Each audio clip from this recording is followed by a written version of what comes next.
अस्सलाम वालेकुम। इस दुआ के साथ कि आप सब बखैरियत हों। अल्लाह की ख़ास रहमतें, बरकतें और अनायतें आप सब पर मेहरबान हों। मेरी दिली दुआएं और नेक तमन्नाएं आप सब सुनने वालों के साथ हैं। मैं यहाँ पर सहरी की तैयारी कर रही हूँ। सालन गरम करने के लिए रखा है और दूसरी तरफ ओनियन एग बनाए मैंने। फजर की फरमाइश थी कि वो पराठे के साथ ओनियन एग खाएगी। 3-4 रोज़े गुजर गए हैं और माशाल्लाह हर रोज़ उसकी फरमाइश होती है कि आज सहरी में मैंने ये खाना है, ये खाना है। तो वो इफ्तारी से पहले ही अपना मेन्यू जो है सहरी का जारी कर देती है, तो फिर उसके लिए बनाना पड़ता है। अभी बच्चों को छुट्टियां हैं स्कूल से, तो रोज़े रख रहे हैं। जब नेक्स्ट वीक मंडे से बच्चे स्कूल जाएंगे तो फिर मैं बड़ी बेटियों के रोज़े नहीं रखवाऊंगी, क्योंकि स्कूल का दौरानिया भी ज़्यादा है, तो इस तरह नहीं रखे जाएंगे। वो कह तो रही हैं कि हम रख लेंगे, लेकिन मुझे पता है नहीं इनसे रखे जाने। तो पिछले साल तो लॉकडाउन था रमज़ान में, तो घर पर ही रहे, तो सारे रोज़े रखे इन दोनों बड़ी बेटियों ने। लेकिन अभी स्कूल जाएंगी तो नहीं रखवाऊंगी। और आज सहरी टाइम बुरहान उठ गया, कभी दुआ उठ जाती है, क्योंकि छोटे दोनों बच्चों का मैं रोज़ा नहीं रखाती और इनको मैं जगाती भी नहीं हूँ। अपनी मर्जी हो तो ये उठ भी जाते हैं। चॉकलेट बनाना केक जो बनाया वो बहुत ही मज़े का बना। और अमूमन इस तरह केक जब हम बनाए तो 1-2 दिन में हमारे घर में ख़त्म हो जाता है, लेकिन अभी रोज़े हैं तो इस वजह से इतना खाया नहीं जा रहा। सहरी या अफ्तारी में एक स्लाइस खा लेते हैं, तो अभी मैं सहरी में एक स्लाइस जो है चाय के साथ खाऊंगी, क्योंकि चाय मीठी नहीं पी जाती हमसे। और फीकी चाय के साथ थोड़ा सा मीठा हो जाए तो वो सही रहता है। अभी भी सुबह उठी हूँ तो किचन की सारी मैं सफाई करूँगी। किचन की आज मैंने डीप क्लीनिंग करनी है, तो सारी मैं साफ़ सफाई करूँगी किचन की। अभी किचन की सारी मैंने डीप क्लीनिंग कर दी है। ये कुकर का हुड जो है इसको भी मैंने साफ़ किया अच्छे से और मॉप कर दिया है। धूप माशाल्लाह काफ़ी अच्छी लग रही है आजकल। और डोर खोल दिया है ताकि मॉप किया है और फर्श जो है वो अच्छे से सूख जाए। और इसी तरह बाकी सारे घर की भी मैंने अच्छे से साफ़ सफाई कर दी।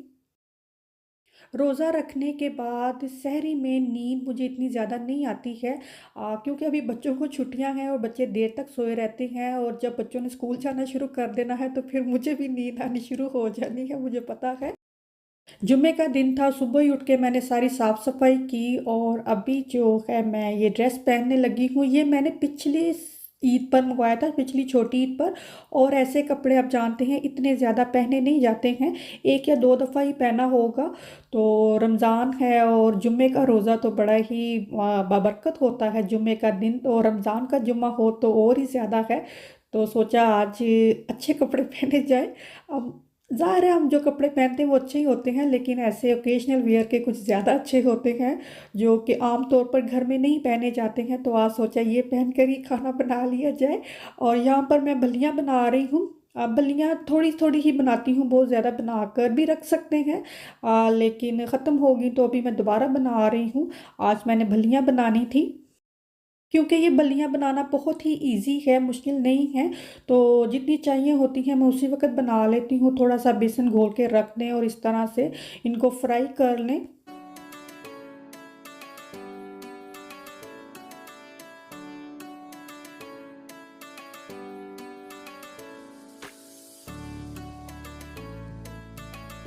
आज मैंने पापड़ी चाट बनानी है। चनों के साथ भी पापड़ी खाई जा सकती है और भल्लों के साथ भी। तो उसके लिए मैं पापड़ियाँ बना रही हूँ, थोड़ा सा ही आटा गूंदा है और इसकी रेसिपी भी मेरे चैनल पर मौजूद है। वैसे तो हम मुसलमानों का ईमान नेक नियति पर है, कामिल ईमान पर है, अच्छे अखलाक पर है। लेकिन कुछ एक मौके ऐसे होते हैं कि ये बातें उभर कर सामने आती हैं, जैसे कि रमज़ान का मौका है। रमज़ान हमें बहुत ही ज़्यादा अच्छे अखलाक की तलकीन करता है। हमें बहुत कुछ नई बातें सीखने को मिलती हैं, बल्कि ऐसी बातें जो हमने पहले से सुनी है, जानते हैं, वो थोड़ी सी रिफ़्रेश हो जाती हैं। तो ऐसे मौके हमें रमज़ान में मिलते हैं, या ये कहना चाहिए कि हम ज़्यादा सिंसियर होकर इन बातों के बारे में सोच सकते हैं, इन बातों को नज़रसानी कर सकते हैं। लेकिन यकीन जानिए ऐसा होता नहीं है। ज़ुबान से लफ्ज़ निकलते हैं और हमारी समातों से टकरा कर ये जा वो जा, ना हमारे दिल पर दस्तक होती है, ना ही हमारे दिमाग के दरवाज़े खुलते हैं। हम जहाँ खड़े हैं वहीं बेहिस होकर खड़े रहते हैं।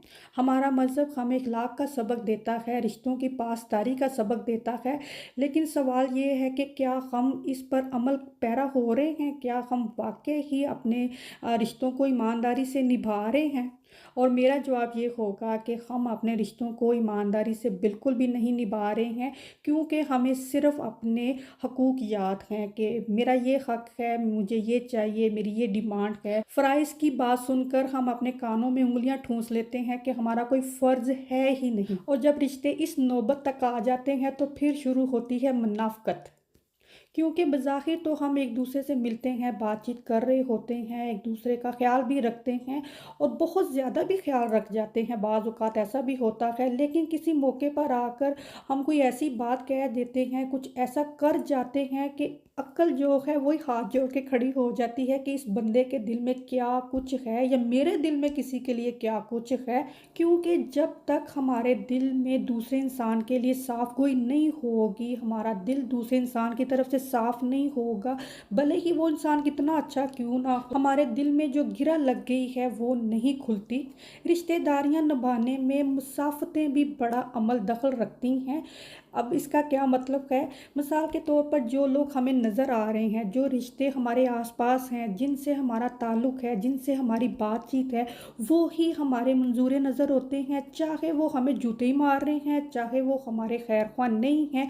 और ऐसे रिश्ते या ऐसे रिश्तेदार जो हमसे दूर हैं, आँख ओझल पहाड़ ओझल, जो हमसे दूर हैं, चाहे वो हमारे लिए कुछ कर भी रहे हैं, हमारे खैर-ख्वाह भी हैं, लेकिन हमारे दिल में उनके लिए साफ़ गोई नहीं है। मुनाफ़क़त की ये बहुत बड़ी वजह है रिश्तों में, और मेरा ऐसा मानना है, बल्कि यकीन है, कि ऐसे रिश्ते जो हमारे साथ मुख़लिस नहीं हैं या जिनके साथ मैं मुख़लिस नहीं हूँ, बेहतर है उनसे कता ताल्लुक़ी की जाए, उनसे फ़ासला रखा जाए, बजाय इसके कि हम सामने बैठकर बातचीत करें और दिल में मुनाफ़क़तों के पहाड़ रखे हों। वो दुगना गुनाह है, हम खुद भी गुनहगार होते हैं। जब हम किसी से मिल नहीं सकते, या कोई हमें पसंद नहीं है, या किसी को हम नहीं पसंद, तो कता ताल्लुकी से तो एक ही गुनाह होगा कि चले हम राब्ते में नहीं हैं, लेकिन राब्ते में रह के जो हमने नफ़रतों के बीज बोने हैं, कम से कम उससे तो बचा जा सकता है, कता ताल्लुकी से।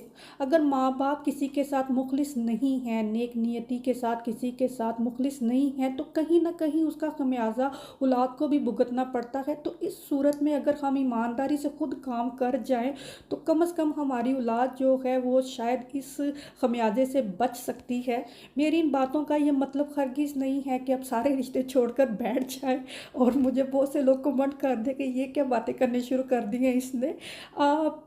बहुत लकी हैं वो लोग जिनके रिश्तों का ख्याल रखते हैं, जिनके माँ बाप बहन भाई उनका ख्याल रखते हैं, उनका ख्याल रखने वाले रिश्ते मौजूद हैं। आप दुनिया में जन्नत है आपके लिए। लेकिन जहाँ पर ऐसे हालात नहीं हैं, मुनाफ़क़त से बचा जा सकता है, या हम में इतनी एबिलिटी हो, इतनी काबिलियत हो कि हम कन्वेंस कर सकें, जो कि मुश्किल है।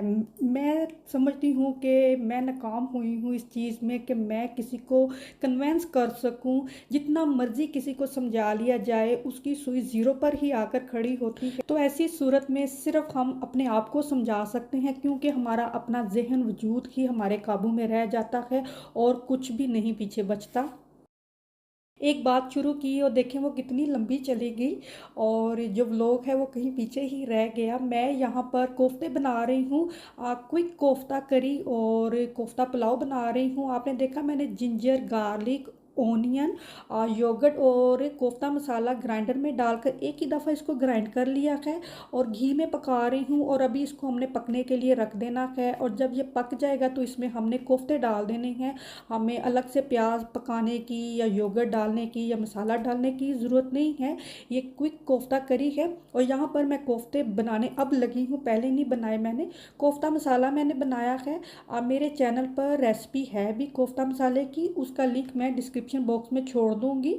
जिंजर गार्लिक, ऑनियन, हरी मिर्चें और हरा धनिया डाला है।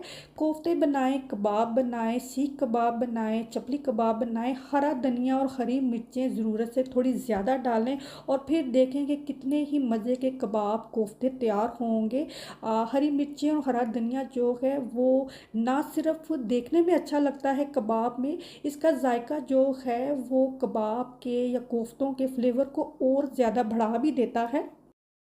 मेरे पास ये आधा किलो कीमा है और इस आधा किलो कीमे के मैं कोफ्ता करी बनाऊंगी यानी सालन बनाऊंगी, और थोड़े से कोफ्ते बचाकर मैंने पुलाव बनाना है इसका। कोफ्ता मसाला मैंने तैयार किया और साथ ही जो कोफ्ते का सालन है उसको मैंने पकने के लिए रख दिया कि जब तक कोफ्ते बनेंगे जो कोफ्ते का मसाला हमने बनाना है वो तैयार हो जाएगा। और अभी देखें मैंने पहले भी इसमें हरा धनिया डाला है, अभी फिर दोबारा से हरा धनिया डाल रही हूँ। याद रखें कि हरा धनिया आपने बहुत गीला नहीं इसमें डालना, कोफ्ते कबाब में थोड़ा कीमा वेट हो तो वो सही से बनते नहीं हैं। और इधर दूसरी तरफ मैं पुलाव बनाने के लिए तड़का भी लगा रही हूँ कि साथ साथ कोफ्ते भी बन जाएंगे और ये जो दो हांडियाँ हैं ये भी तैयार हो जाएंगी। जिंजर गार्लिक और थोड़ी सी हरी मिर्चें कूट लूँगी चावलों के लिए। वैसे तो हम सारा साल ही खाना खाते हैं, पता नहीं कितनी दफ़ा हमने कोफ्ते बनाए होंगे, कितनी दफ़ा ये सारे खाने हम खाते हैं, लेकिन यकीन जानिए कि रमज़ान की ये बरकतें हैं, रहमतें हैं, सहरी अफ्तारी की बहुत ही बरकतें हैं, बहुत ही रहमतें हैं इस वक्त खाना खाने की कि अल्लाह ने ख़ास एहतमाम किया है। इस चीज़ से भी मना किया है कि ये नहीं कि रात को खाना खाकर आप सो जाएं, ये मना है। ऐसा नहीं कर सकते कि रात को हमने रोज़ा खोला है तो उसी को अगर खा के सो जाएं तो उससे भी रोज़े पर फ़र्क पड़ता है। सहरी लाजमी की है, सहरी का अहतमाम करना लाजमी है। तो हर घर में अपनी ज़रूरत के हिसाब से ही लोग खाना बनाते हैं। जितना जिसने खाना है या जो जिसने खाना है उसी हिसाब से खाना बनता है। मैं समझती हूँ कि खुराक में मौसम का बड़ा अमल दखल है।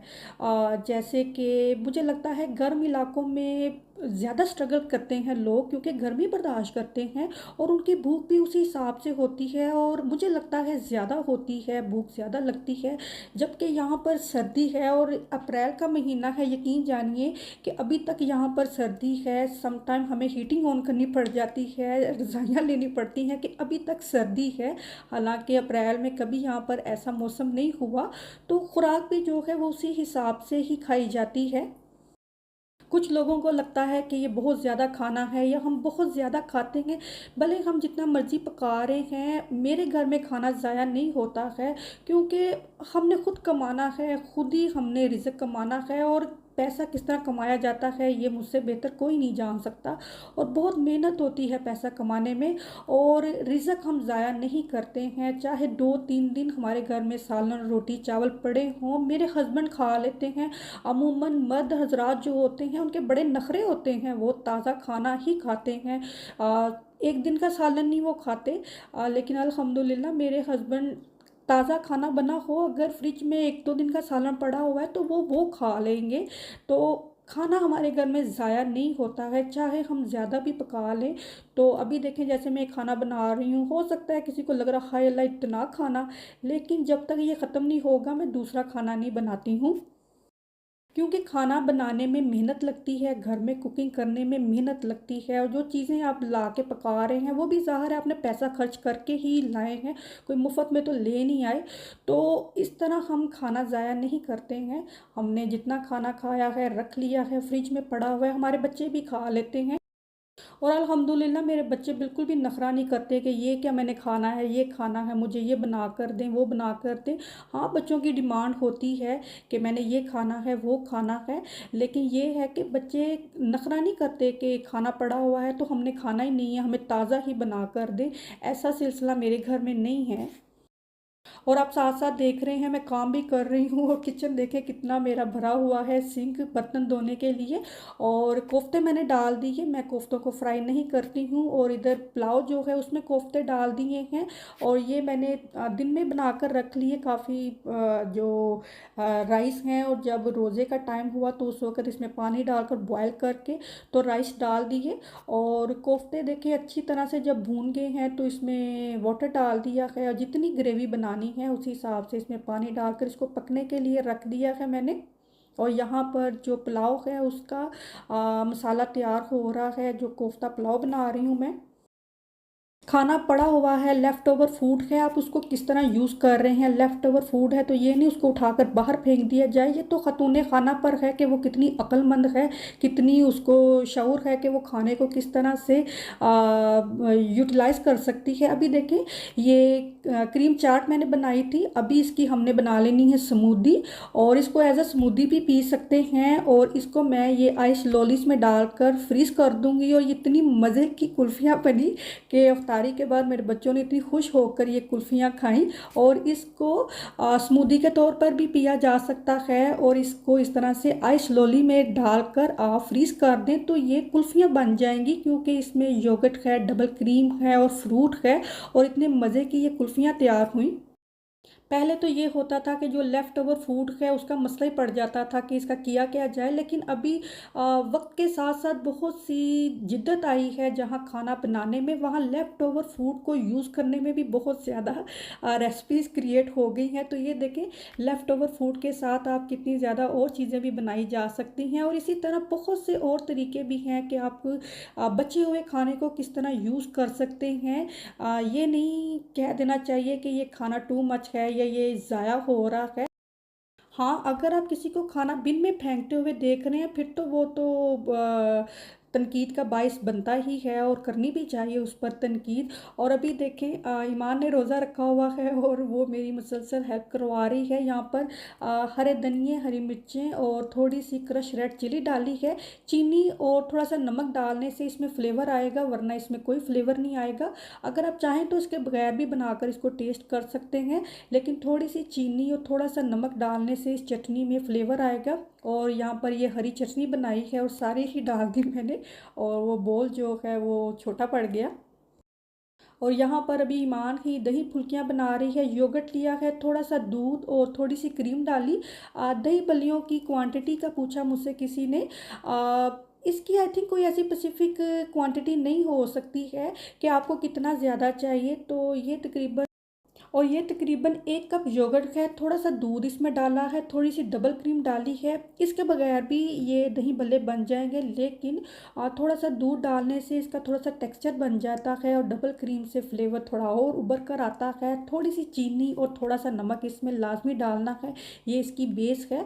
और हरा धनिया डाला इसमें, और जो रेड ओनियन है वो डालना है। और ओनियन को मैं धोकर और अच्छे से निचोड़ कर इसमें डालती हूँ। आप वैसे भी ओनियन डाल सकते हैं, अगर स्ट्रॉन्ग ओनियन का फ्लेवर आपको बॉदर नहीं करता तो आप वैसे भी डाल सकते हैं।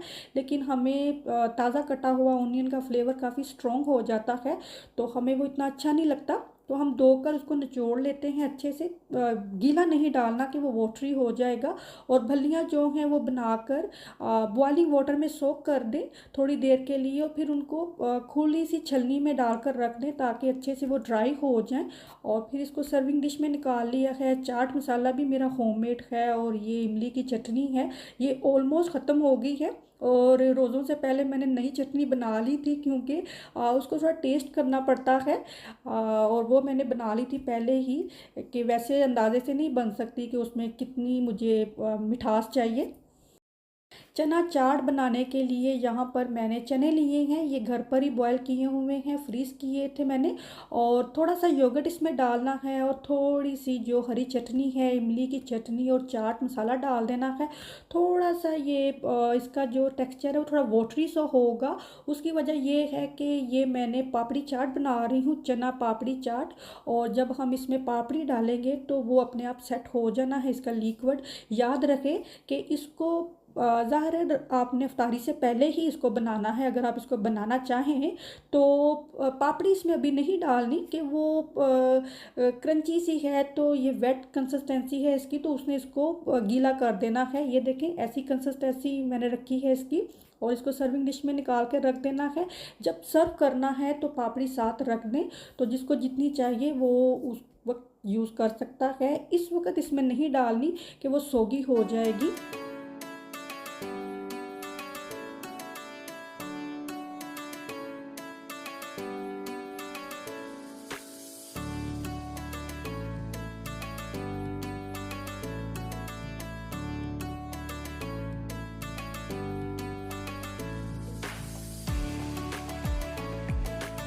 और यहाँ पर मैं रशियन सैलड बना रही हूँ। एक कैरेट जो है उसे कद्दूकस किया है और ये बंद गोभी है, इसको भी कद्दूकस ही कर लेना है। इस तरह ये इजीली कट हो जाती है। आप चाहें तो नाइफ़ से भी काट सकते हैं और सिर्फ इसमें मैं एप्पल ही डालूँगी। आप बनानास भी डाल सकते हैं और भी कोई फल डालना चाहें तो डाल सकते हैं। थोड़ा-सा योगर्ट लिया है और इसमें थोड़ी-सी चीनी डालकर इसको मिक्स कर दिया है और अब फ़जर की बारी आई है, ज़रा इसकी महारत देखें। फ़जर की माशाल्लाह 2 घंटे की इस्पारे की क्लास होती है और वो अपनी इस्पारे की क्लास लेकर जब फ्री हुई तो अपना रोज़े का टाइम पास करने के लिए फिर मेरे पास आ जाती है कि मैं हेल्प कराऊँ। तो अभी ईमान जो है वो चीज़ों को हैंडल कर लेती है, लेकिन इसको कुछ भी नहीं आता अभी। तो ये देखिए ज़रा इसके काम कैसे ये कर रही है। लेकिन करना ज़रूर है इसने, इसने छोड़ना नहीं है कि जो काम मैंने कहा है मैंने इसको करना ही करना है। अभी देखें जब अफ्तारी का टाइम हुआ तो राइस मैंने भिगो कर रख दी है और अफ्तारी से थोड़ी देर पहले ही मैंने चावल डालकर कोफ्ते जो मैंने बनाए थे उसमें डालकर उसको दम पर रख दिया। इस तरह देखें आपका टाइम भी सेव हो जाता है। पहले से मसाला तैयार कर कर रख दें तो जब अफ्तारी का टाइम हो तो ताज़ा चावल जो हैं वो आपके तैयार हो जाएंगे।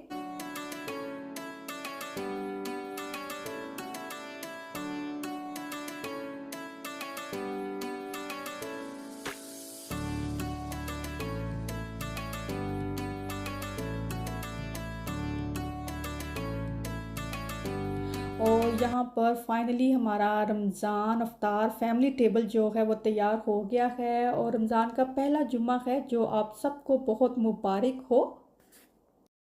भले ही हम अपने रिश्तों के साथ इंसाफ नहीं कर सकते, लेकिन एक काम है जो हम पूरी ईमानदारी से कर सकते हैं और वो ये है कि हम उनके लिए दुआगो हों, क्योंकि जो काम हम नहीं कर सकते वो अल्लाह के सुपुर्द कर दिया जाए और दुआ की जाए नेक नियति के साथ। अपने बहन भाइयों रिश्तेदारों माँ बाप सबके लिए दिल खोल कर दुआएं की जाएं और करनी भी चाहिए, क्योंकि जो काम हम नहीं कर सकते वो अल्लाह के इस्तात में है, अल्लाह के बस में है। हम इंसान तो बेबस हैं लेकिन अल्लाह बेबस नहीं है। अपने लिए दुआ हर कोई करता है और अपने लिए दुआ करनी भी चाहिए, लेकिन साथ अपने रिश्तेदारों बहन भाइयों के लिए दुआ ज़रूर करें, क्योंकि ये अल्लाह को अमल बहुत पसंद है। जो लोग दूसरों के लिए दुआ के लिए हाथ उठाते हैं अल्लाह उनके लिए बेपनाह आसानियाँ पैदा करता है, उनके लिए हर काम उनकी मर्ज़ी के मुताबिक होता है। तो अपनी दुआओं में अपने प्यारों को याद रखें, अपने बहन भाइयों को रिश्तेदारों को माँ बाप को और ख़ास तौर पर ऐसे जो शायद कहीं ना कहीं कशीदगी की वजह से हमसे दूर हैं, तो दुआओं में उन सबको याद रखें। तो देखें फिर अल्लाह ताला इसकी बरकत से आपके लिए कितनी आसानियाँ पैदा करेगा और आपके बच्चों के लिए बहुत आसानियाँ पैदा होंगी। ये सदका जारिया है। और यहाँ पर तैयार हुई है जी फाइनली पापड़ी चाट, जो इस तरह बनेगी और ये बहुत ही मज़े की बनी। 8:32 पर रोज़ा खुला और 9:26 हुए हैं, यानी 1 घंटा हुआ है अभी यहाँ ग्लासगो में इफ्तारी हुई और हमने ना सिर्फ इफ्तारी कर ली, ये देखिए हमारा टेबल भी खाली हो गया है और मैंने सारे बर्तन धो लिए, किचन मेरा साफ़ सुथरा हो गया है। और इससे आप अंदाज़ा लगा सकते हैं कि हम कितना खाते हैं। अपना और अपनों का बहुत सारा ख्याल रखिए। अल्लाह हाफिज़।